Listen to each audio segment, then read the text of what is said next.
Multifamily Mindset podcast. Think bigger.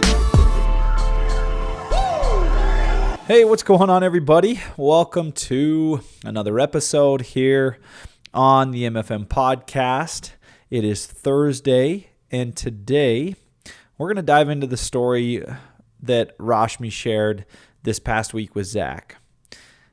I'm just going to dive straight into it. Her story was great. Her journey there's a lot to extract from it.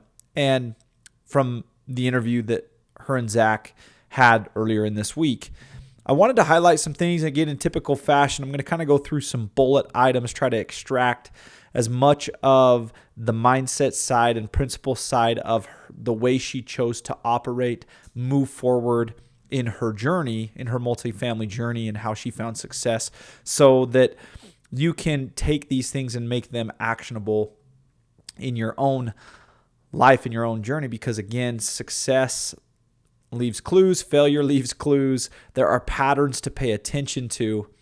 And again, these patterns are tied to the living out of principles in our journeys, because we're all confronting the same things when we strive for growth, when we strive to do something we've never done before. So I want to talk about a couple things. One, when she was talking about her dad this past week, she talked about the importance, how I interpreted this. And again, the way I wanted to position this is about when she was talking about the importance of taking her own journey and learning for herself, right? I think we all have parents, we all have people in our lives who have told us, what we should or shouldn't be doing as we grow and get older.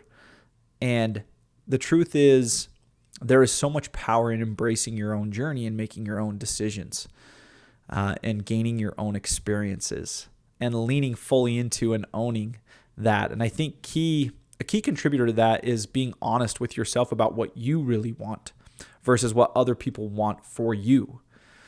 And one of the things that I wanted to leave with everybody on this episode today is that living out that value, that principle rather, of being honest with yourself, it's something that I teach a lot.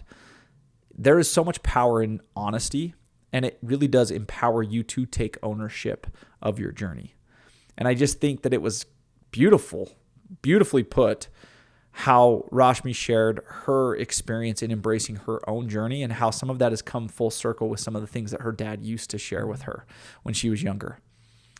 I also wanted to highlight the fact that she's not playing catch up or the comparison game. She's playing her game. And I think there's so much value and so much importance that we need to drive home when one is playing the game of growth. Again, multifamily investing in real estate, there are a lot of people involved in the same industry, doing the same thing, playing the same game. It's important to remind yourself that in that process, as you look to learn from others and make better decisions and grow what it is you're doing, that you don't fall victim to the comparison game or look at your experience thinking you are playing catch up and coming from a place of desperation. What you're doing is you're playing your game and learning, extracting the lessons as often and as quick, and then implementing adjustments based off your personal experience as fast and as often as you possibly can.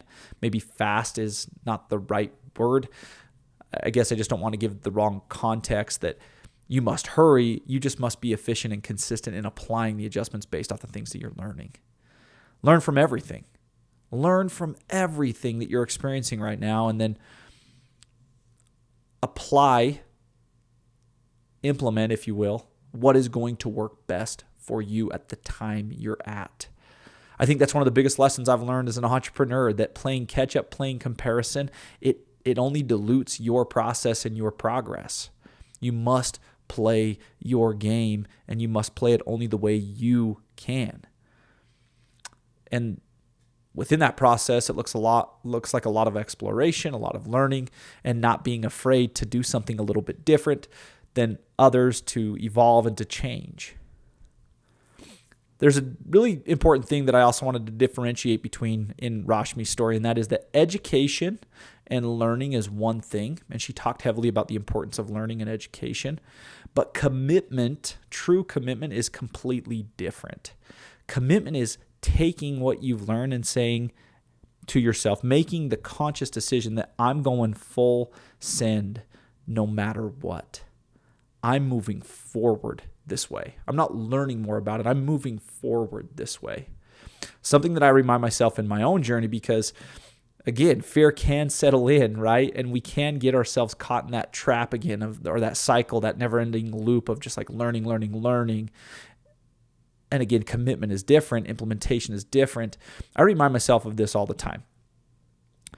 And I hope this is something that can help you today. And that is that fear is that thought in your head of what if. Fear, that is what fear is. Faith is commitment. Faith is even if. It's that type of mentality. That is the mindset of someone who is committed. And Rashmi really embodies that, and you can too. We must, if we want to truly succeed at achieving the thing that we've set out to do.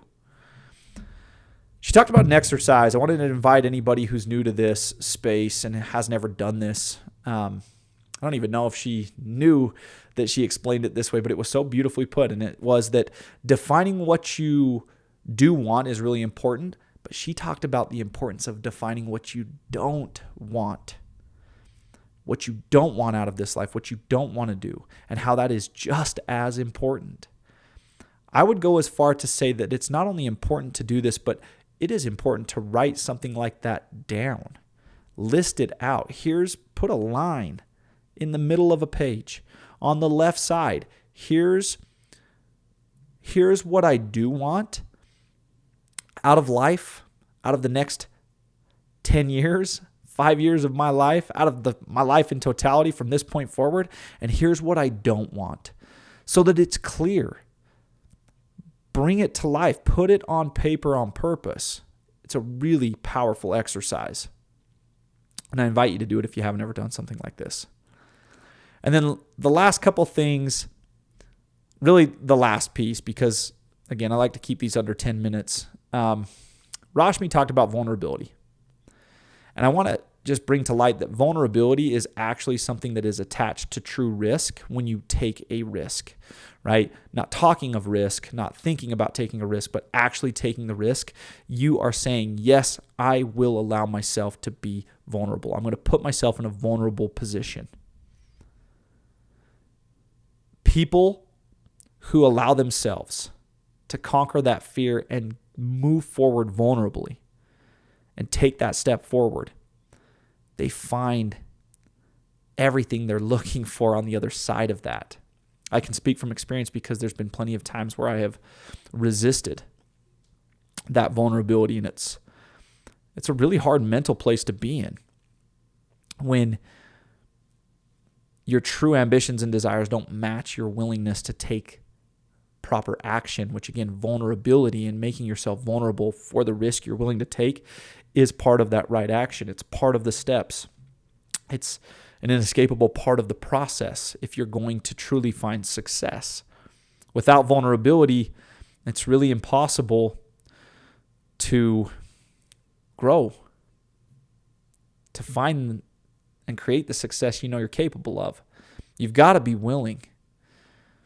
It's a requisite. You've got to be willing to put yourself out there for the world to see, for the public to see, for everyone to see your imperfect self, your mistakes, living in levels of failure every day, screwing up, doing it wrong, doing it a little bit less wrong every single day. You have to be vulnerable. You have to be willing to be vulnerable. It's literally a step in the process of building great things, creating a great life, finding, creating, cultivating great success. And it's a challenge that I invite all of us, me included, to continue to step into. There's power in authenticity, in vulnerability. I'm finding it out more and more. I think I've talked about this a few times, more and more every day in my own journey. It's amazing It's amazing what can happen when we strip ourselves from the need to look a certain way, to be perfect, and when we shift over and embrace imperfection and allow ourselves to put ourselves out there for the world to see, for our true colors and our true desires and our true ambitions, and where we're truly at right now versus where we really want to be when it's all said and done. All right, my friends, hopefully you're able to grab something today. Again, we create these episodes for you so that you can take these principles and make them actionable, more actionable, take better action on them and implement them in your own situation, in your own journey in the multifamily space, and really all arenas of your life where you're striving to get better. We appreciate you. We're grateful for your involvement for this community here on the podcast. Please continue to rate and review the show. And we are super pumped to have you back here on the podcast with us next week. Multifamily Mindset Podcast. Think bigger.